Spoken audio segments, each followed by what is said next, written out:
Healthy life சேனலை subscribe பண்ணாதவங்க மறக்காம கீழே இருக்க ரெட் கலர் சப்ஸ்கிரைப் பட்டனை பிரஸ் பண்ணி சப்ஸ்கிரைப் பண்ணுங்க. மரபணு முறையற்ற உணவுகள், நீண்ட நாள் நோய் மற்றும் மன அழுத்தம் ஆகிய பிரச்சனைகள் முடி உதிர்வுக்கு முக்கிய காரணங்களாக அமைகின்றது. இந்த பிரச்சனைக்கு தீர்வு தரும் நெல்லிக்காயை எந்த வடிவில் பயன்படுத்தினால் பலன் கிடைக்கும் என்பதை பற்றி நாம் இந்த பதிவில் காண்போம்.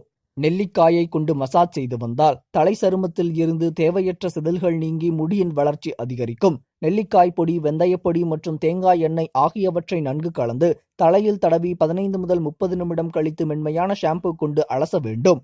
நெல்லிக்காய் பொடி மற்றும் சீயக்காய் பொடி ஆகியவற்றை கலந்து பேஸ்டை தலை சருமத்தில் தடவி 30 நிமிடங்கள் கழித்து குளிக்க வேண்டும். நெல்லிக்காயின் சாற்றை நேரடியாக தலையில் தடவலாம் அல்லது தினமும் நெல்லிக்காய் சாற்றை குடித்து வரலாம். இதனால் முடி உதிர்வு குறையும்.